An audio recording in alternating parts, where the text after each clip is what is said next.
சட்டமன்றத்தில் இந்த துறையின் சார்பாக அறிவிக்கப்பட்ட திட்டங்கள் அனைத்துக்கும் அட்மினிஸ்ட்ரேட்டிவ் சாங்ஷன் கொடுத்தாச்சு. அதெல்லாம் எல்லா இடத்துலையும் வேலை ஆரம்பிக்கப்பட்டதா, வேலை எந்த அளவில் இருக்குது, வேலையை சீக்கிரம் முடிக்கணும், மழை காலத்துக்குள்ளார எல்லா வேலையும் முடிக்கணுங்கிறதுக்காக ஒரு கூட்டம் போடப்பட்டது. ஏற்கனவே அறிவிக்கப்பட்டு லாங் பெண்டிங் என்னென்ன இருக்குங்கிறது அதையும் பார்த்து அதையும் செய்யணுங்கிறதுக்காக எல்லாம் கூப்பிட்டு எல்லாம் ஆஃபீஸர்ஸ் எல்லா கமிஷனர்ஸ் வந்து பேசியிருக்காங்க. எல்லா இடத்துலையும் வேலை போயிட்டுருக்கு, நல்லா போயிட்டுருக்கு. அதே மாதிரி வேலைகள் ஏற்கனவே ஆரம்பிக்கப்பட்ட வேலைகள் 70%, 60%, 80% முடிஞ்சதை சீக்கிரம் முடிக்கணும், மழை காலத்துக்குள்ளாக முடித்து கொண்டு வரணும்னு அவங்ககிட்ட பேசியிருக்கான். எல்லாமே டியூனப் பண்ணுறதுக்காக செக்ரட்டரி எல்லா டிபார்ட்மெண்ட்டுடைய ஹெட்டு எல்லாம் எங்களுடைய டிபார்ட்மெண்ட் ஹெட்டு எல்லா ஆஃபீஸர்ஸும் இங்கே இருக்காங்க. அதை பேசிட்டு வந்திருக்கோம். சாலைகள் போடும் பணிகள் பல்வேறு இடங்களில் சாலைகள் அதுக்காக தான் இன்றைக்கி கூட்டமே போட்டிருக்கோம். எல்லாம் விரைவுபடுத்தி சாலைகளை சரி பண்ணி கொடுங்க. குறிப்பாக ஒரு விஷயம் சொல்லியிருக்கோம். என்னன்னு சொல்லியிருக்கோம்னா, குடிதண்ணீர் இணைப்பு கொடுக்குறோம்ல, குடிதண்ணீர் இணைப்பு வந்து முழுமையாக ஒரு வீதியில் கொடுக்குறோம் அப்படின்னா ஒரு 25%, 30% கொடுத்துட்டு பாக்கி பேருக்கு கொடுக்க வேண்டியிருக்கு. அவங்க டெபாசிட் கட்டுறதுல கொஞ்சம் லேட் ஆகுது. அதனால் கொடுத்துட்டு நீங்கள் புது சாலை போடலனாலும் மேடு பள்ளம் இல்லாமல் இப்போ வந்து அங்கங்கே பேட்ச் ஒர்க் பண்ணணும்னு சொல்லியிருக்கோம். அதையும் பண்ணியிருக்கோம். பாதாள சாக்கடை திட்டம் ஆரம்பிக்கப்பட்டு நீண்ட காலம் பெண்டிங் இருக்கிறதெல்லாம் ரெவியூ பண்ணி எதனால் அது நிற்கிது அப்படின்னு குடிநீர் திட்டமும் அங்கே இப்போ ஆதார முடிய ரோடு போட்டணும் அப்படின்னு சொல்லியிருக்கோம். இன்னொன்று என்னென்னா, நம்ம சென்னை மாநகராட்சி உள்ளிட்ட பல பகுதிகளில் இப்போ மழைநீர் அங்கங்கே எங்கேயாவது தேங்குதில்லை, அந்த சாலைகளில் நீங்கள் வந்து முதல்ல வெட் மிக்ஸ் போட்டு மழைநீர் தேங்காத அளவுக்கு போட்டுட்டு தார் போடுறது மழை முடிஞ்ச உடனே போடுங்க, அதுக்கு முன்னால் வெட் மிக்ஸ் போட்டு முடிங்க அப்படின்னு சொல்லியிருக்கோம். அதை தான் தமிழ்நாடு முழுவதும் பண்ணியிருக்கோம்.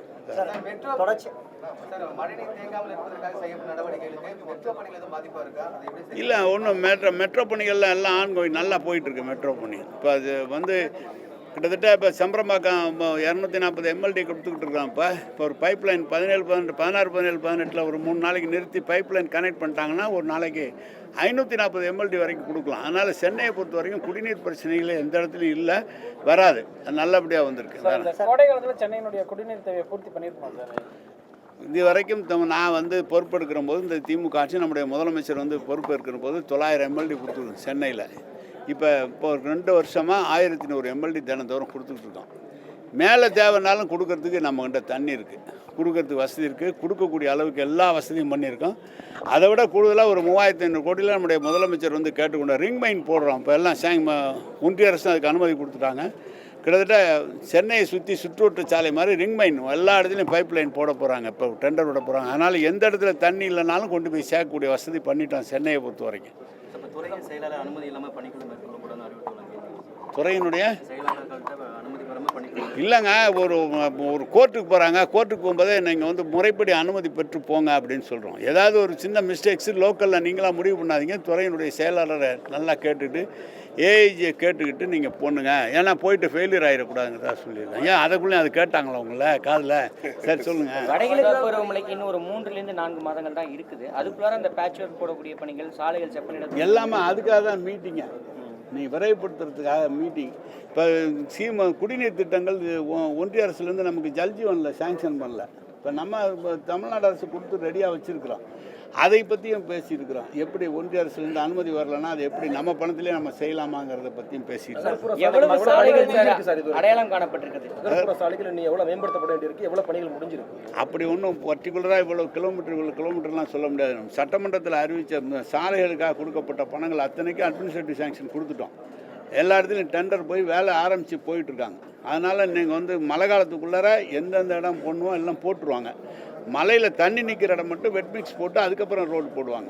குடி தண்ணீர் கொடுக்கறது பாதாள சாக்கடை திட்டம் போடுறதையும் அந்த இடத்துல ரோடை வந்து வெட் மிக்ஸ் போட்டு மேடு பள்ளம் எல்லாம் பண்ணி முடிஞ்ச உடனே தான் போடுவாங்க, ரோடு போடுவாங்க. சார், பள்ளிக்கரணை சாலை விரிவாக்கத்துக்கு வந்து 52 கோடி ஒதுக்குன்னு தான் சொல்லியிருந்தீங்க லாஸ்ட் டைம். இப்போ இன்னும் அது விரிவாக்கம் பண்ணாமல் இருக்குது. நாங்கள் எங்கள் டிபார்ட்மெண்ட்டில் இல்லை, நமக்கு இல்லை. அது இந்த டிபார்ட்மெண்ட் நம்மளது இல்லை, நம்மளது இல்லை பள்ளிக்கரணை. அதான் வணக்கம். இந்த நகராட்சி நிர்வாகத்துறையில் 2566 காலி பணியிடங்களுக்கு டிஎன்பிசி மூலமா ஆட்களை தேர்வு செய்யாமல் அண்ணா பல்கலை மூலமாக தேர்வு செய்யறது அன்புமணி குற்றச்சாட்டு வச்சிருக்காரு. அவர் தாங்க அண்ணா பல்கலைக்கழகம் மூலமாக பரீட்சை வச்சு தேர்ந்தெடுக்கப்பட்டு அவர்களுக்கு பணியாணை வழங்கும்போது நீதிமன்றத்தில் போய் தடையாணை பெற்று அது கொடுக்க முடியாமல் இருந்து உச்சநீதிமன்றம் இப்போ எங்களுக்கு கொடுக்க சொல்லி தடையான வருகிற இன்னும் ஒரு 10 நாட்களுக்குள்ளாக மாண்பு முதலமைச்சர் அவர்கள் 2566 பேருக்கு பணி ஆணை வழங்குவார். இதே மாதிரி டிஎன்பிஎஸ்சிலையும் எடுத்திருக்கோம். டிரான்ஸ்போர்டு மெட்ரோலாம் எவ்வளோ கேட்குறாங்களோ எங்களுக்கு கிட்டத்தட்ட 200-300 பேர் அவங்க கொடுத்துருக்காங்க. எங்களுடைய ஃபுல்ஃபில் பண்ண முடியல, அதனால தான் இதை எடுத்திருக்கிறோம். சரி, அது ஒன்றும் டிஎன்பிஎஸ்சியை விட கடுமையான எக்ஸாம் வச்சு தான் எடுத்திருக்கிறோம்.